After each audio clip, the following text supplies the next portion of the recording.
Soul land 2 novel की इस episode की स्टार्टिंग में हमें नान कुई को दिखाया जाता है जो युहाओ को पीछे से बुला लेती है। और वह लोग अगर बात किया जाए तो अभी के टाइम में नान कुई थोड़ा सा शर्माई हुई थी और वो एक स्माइल को पास कर रही थी, जिसे देखकर युहाओ हंसते हुए कहता है कि कुई आखिर अब तुम्हें क्या हुआ है, अभी भी तुम मुझे इस तरीके से क्यों देख रही हो और अभी तुम्हारे चेहरे भी लाल क्यों है। तो कुई भी जवाब देते हुए कहती है कि आखिर तुम मुझे किस तरीके की पर्सन सोच रहे हो, मैं बस यहाँ पर तुम्हारी मदद करना चाहती हूँ, अगर तुम्हें मेरी मदद की कोई भी जरूरत नहीं है तो फिर तो ठीक है, मैं यहाँ से चले जाता हूँ। जिस पर युहाओ जल्दी से क्यूरियस होकर कहता है कि तुम मेरी मदद करोगी, आखिर तुम मुझे किस काम में मदद करने वाली हो। तो कुई भी बड़बड़ाते हुए कहती है कि तो क्या तुम सिरेक सिटी से बाहर जाना नहीं चाहते हो, मेरे पास एक ऐसी आइडिया है जो कि 100% सक्सीड होगा और अगर तुम इस आइडिया को फॉलो कर लेते हो तो सीनियर ब्रदर बेबी तुम्हें सिरेक सिटी से बाहर जाने के लिए भी परमिशन देने वाले हैं। और वह लोग नान कुई की इस बात को सुनने के साथ ही युहाओ की चेहरे खुशी से खिल उठती है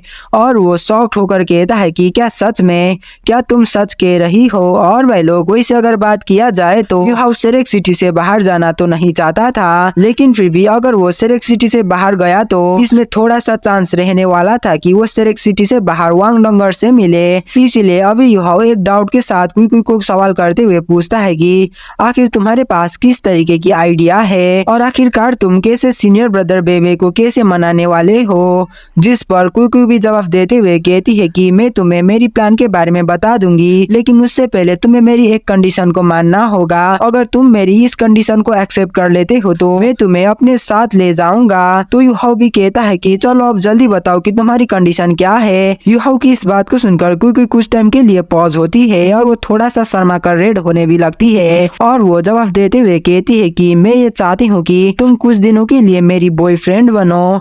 और वह लोग जब युहाओ नान कुई की इस बात को सुनता है तो तब युहाओ को काफी बड़ा झटका लगता है और उसे इस टाइम में काफी ज्यादा ही हैरानगी महसूस भी होती है और वो तुरंत ही एम्बेरेस भी होने लगा था। फिर युहाओ हेल्पलेस तरीके से सिर को ना में जवाब देते हुए कहता है कि ऐसा बिल्कुल भी नहीं हो सकता है, जिसे देखकर नान कुई को काफी ज्यादा ही हार्ट ब्रोकन फील होती है, लेकिन फिर भी वो खुद की इमोशन को कंट्रोल करते हुए गुस्सा होने की नाटक करती है और वो गुस्से में युहाओ को डांटते हुए कहती है कि ओए क्या सच में मैं इतना ज्यादा एनोइंग और बदसूरत हूँ, क्या तुम कुछ दिनों के लिए मेरी बॉयफ्रेंड बनने की नाटक भी कर नहीं सकते हो।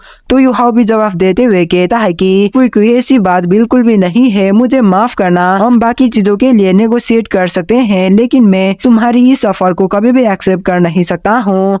वैसे भी तुम्हें ये अच्छी तरीके से पता है कि मैं डोंगर को कितना ज्यादा प्यार करता हूँ, इसीलिए अगर मैं तुम्हारी इस रिक्वेस्ट को एक्सेप्ट करता हूँ तो मैं सिर्फ तुम्हारी दिल को हर्ट कर दूंगा और ये चीजें तुम और मैं दोनों के लिए अच्छी बात नहीं है। मुझे सच में माफ करना, तुम सच में एक काफी अच्छी लड़की हो और मैं ये अच्छी तरीके से जानता हूँ कि फ्यूचर में तुम्हें मुझसे भी काफी अच्छा लड़का मिलेगा। अब मैं यहाँ से टीचर जुआन से मिलने के लिए जाता हूँ। इतना कहने के साथ ही युहाओ पीछे मुड़कर जाने लगता है और वह लोग अगर बात किया जाए तो ऑफ कोर्स युहाओ ये अच्छी तरीके से सेंस कर सकता था कि ये गुई और नान कुई उसे ही प्यार करते हैं। बस बात इतना ही है कि अभी तक वांग क्यूअर और वांग डोंगर के साथ जो हुआ है इसकी वजह से युहाओ के दिल में एक काफी बड़ा डर आ गई थी और वो ये कभी भी नहीं चाहता था कि वो दोबारा से किसी और को खोए। और वह लोग अगर बात किया जाए तो उस टाइम में जब वांग क्यूअर युहाओ के करीब आने की कोशिश कर रही थी तो अगर उस टाइम में युहाओ और भी ज्यादा केयरफुल हुआ होता और उसने वांग क्यूअर को पसंद ना करा होता तो शायद ऐसी ट्रेजेडी कभी भी नहीं होती और इसी वजह से ही युहाओ अब उसकी दिल में किसी को भी रखना नहीं चाहता था। इवन तांग उटंग जो बिल्कुल ही वांग डोंगर के जैसी दिखती थी, युहाओ ने उसके लिए भी ये डिसाइड करा था कि अब वो तांग उटंग के करीब बिल्कुल भी नहीं जाएगा और वो तांग उटंग को अपने करीब आने भी नहीं देगा, क्योंकि युहाओ तांग उटंग और उसको रॉन्ग इंप्रेशन देना बिल्कुल भी नहीं चाहता था। तांग उटंग के पास उसकी खुद की फीलिंग्स थी और जब एक लड़का और एक लड़की कुछ ज्यादा ही साथ में रहते हैं तो किसी न किसी टाइम में उन दोनों के बीच में रोमांटिक फीलिंग्स आ जाने के लिए शुरू हो जाती है। इसीलिए युहाओ ये नहीं चाहता था कि उसकी और किसी और लड़की के बीच में रोमांटिक फीलिंग्स जाग जाए और अभी इसीलिए ही युहाओ ने बिना कुछ सोचे समझे कुई को रिजेक्ट कर दिया था। शायद ये चीजें कुई को शॉर्ट टाइम के लिए हर्ट कर सकती है, लेकिन फिर भी ये इमोशनली इन्वॉल्व होने से तो काफी ज्यादा ही बेहतर है।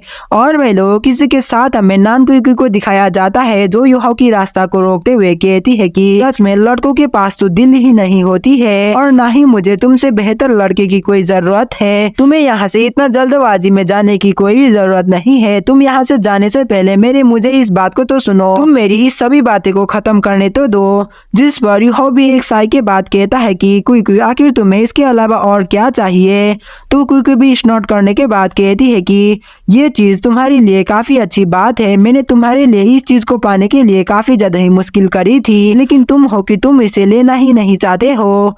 जिस पर युहाओ माफी मांगते हुए कहता है कि नान कुई मुझे माफ करना। जब से क्यूर ने मेरे लिए सैक्रिफाइस करी थी और जब से वांग डंगर कोमा में चली गई थी तो तब से मुझे अच्छा महसूस बिल्कुल भी हो नहीं रहा है। अगर मैंने तुम्हें किसी और तरीके से ऑफेंड करा हो तो तुम मुझे माफ करना।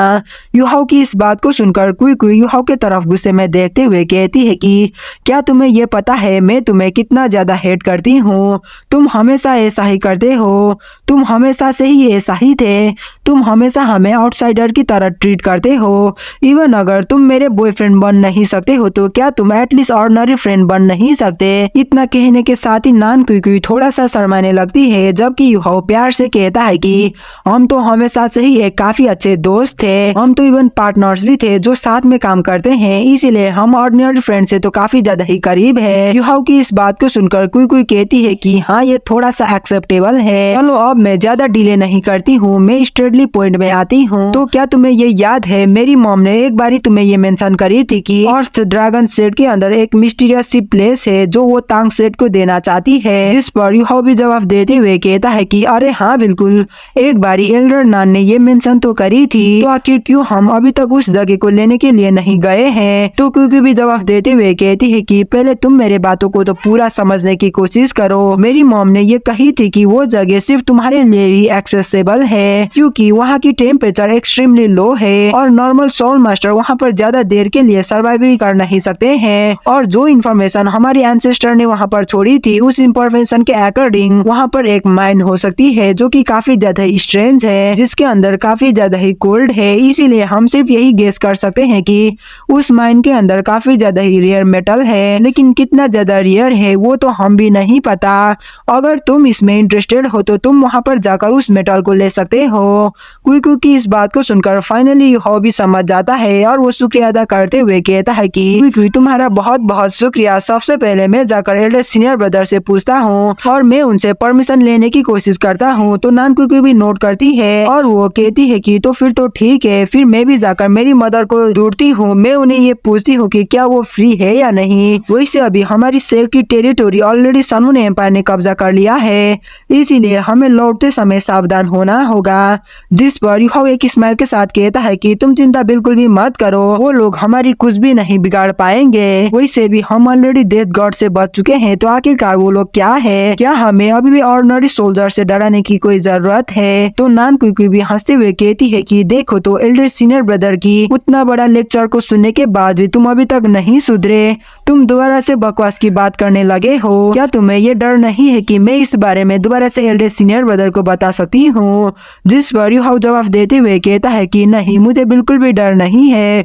तुम उस तरीके की पर्सन बिल्कुल भी नहीं हो। तुम हम सभी में से सबसे ज्यादा लॉयल हो। तो कुई भी कहती है कि अब देखकर ऐसा लगता है कि अब इस लाइफ में हम सिर्फ ब्रदर्स ही बन पाएंगे।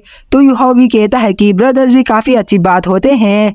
चलो ठीक है, सबसे पहले मैं टीचर जुआन जीवन से मिलकर आता हूँ, उसके बाद हम इस बारे में बात करेंगे। और भाई लोग किसी के साथ हमें बताया जाता है कि वो युहाओ कुछ दिनों के लिए कम्प्लीटली बिजी हो गया था और तोरू से एल्डर जुआन जीवन के साथ डेथ गॉड के बारे में डिस्कस करने के लिए पूरे 6 घंटे लगे थे और उसने कुछ दिनों में कुछ सोल कैनन्स को भी बनाने में मदद करा था। और बात रही और ड्रैगन सेट की, तो बेबे ने यहाँ की सभी टास्क को कंप्लीट करने के बाद वहाँ पर जाने की परमिशन भी दे दिया था। और एक्सपेरिमेंट की ब्रेक की दरमियान में युहाओ सी गॉड आइलैंड पर जाकर एल्डर जुआन से मिलता था और वो उसकी सारी कल्टीवेशन में आई हुई सारी डाउट्स को क्लियर करने की कोशिश करता था। और क्लास 4 की स्टेशनरी सोल कैनन कंप्लीट हो जाने के बाद जब यूहाओ क्लास 4 की स्टेशनरी सोल कैनन कंप्लीट करता है तो उसके बाद जब वो इसको टेस्ट करता है तो उसे ये पता चलता है कि ये stationary sole canon original canon से 2/3 स्ट्रांग है।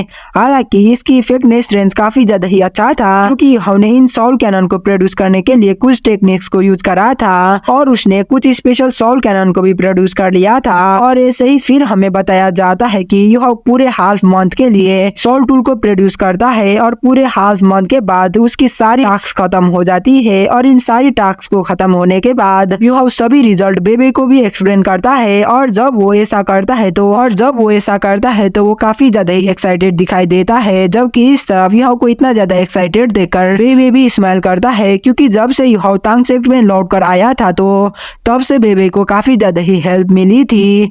और इन पास्ट के हाफ मंथ में बेबे को काफी ज्यादा ही रिलैक्स भी महसूस हुई थी। फिर हमें बेबे को दिखाया जाता है जो यूहाओ को सवाल करते हुए पूछता है कि यूहाओ, जबकि अब तुम्हारी एक्सपेरिमेंट पूरा हो चुकी है तो आखिर तुम यहाँ से कब जाने की प्लान बना रहे हो। बेबे की इस बात को सुनकर यूहाओ पजल लुक के साथ कहता है कि जाऊँ, आखिर कहाँ पर जाऊँ। तो बेबे भी स्पीचलेस लुक के साथ कहता है कि तुम्हारे याददाश्त सच में काफी ज्यादा ही कमजोर हो गए हैं, या तुमने इस बारे में भूल गए हो कि तुमने कुइकू को एक वादा करा था। वो लोग हमें मदद कर रहे हैं, इसीलिए हमें भी ज्यादा डिले करना नहीं चाहिए। इसीलिए तुम वहाँ पर जाकर देखाओ, अगर वहाँ पर किसी तरीके की रेयर मेटल मिला तो तुम उसे यहाँ पर भी ला सकते हो। बेबे की इस बात को सुनकर उस दिन की उसकी और कुइकू की कन्वर्सेशन को याद करता है और वो एम्बैरेस लुक के साथ सर खुजाते हुए कहता है कि एल्डर सीनियर ब्रदर, मैं वहाँ पर 2 या 3 दिनों के बाद चले जाऊंगा।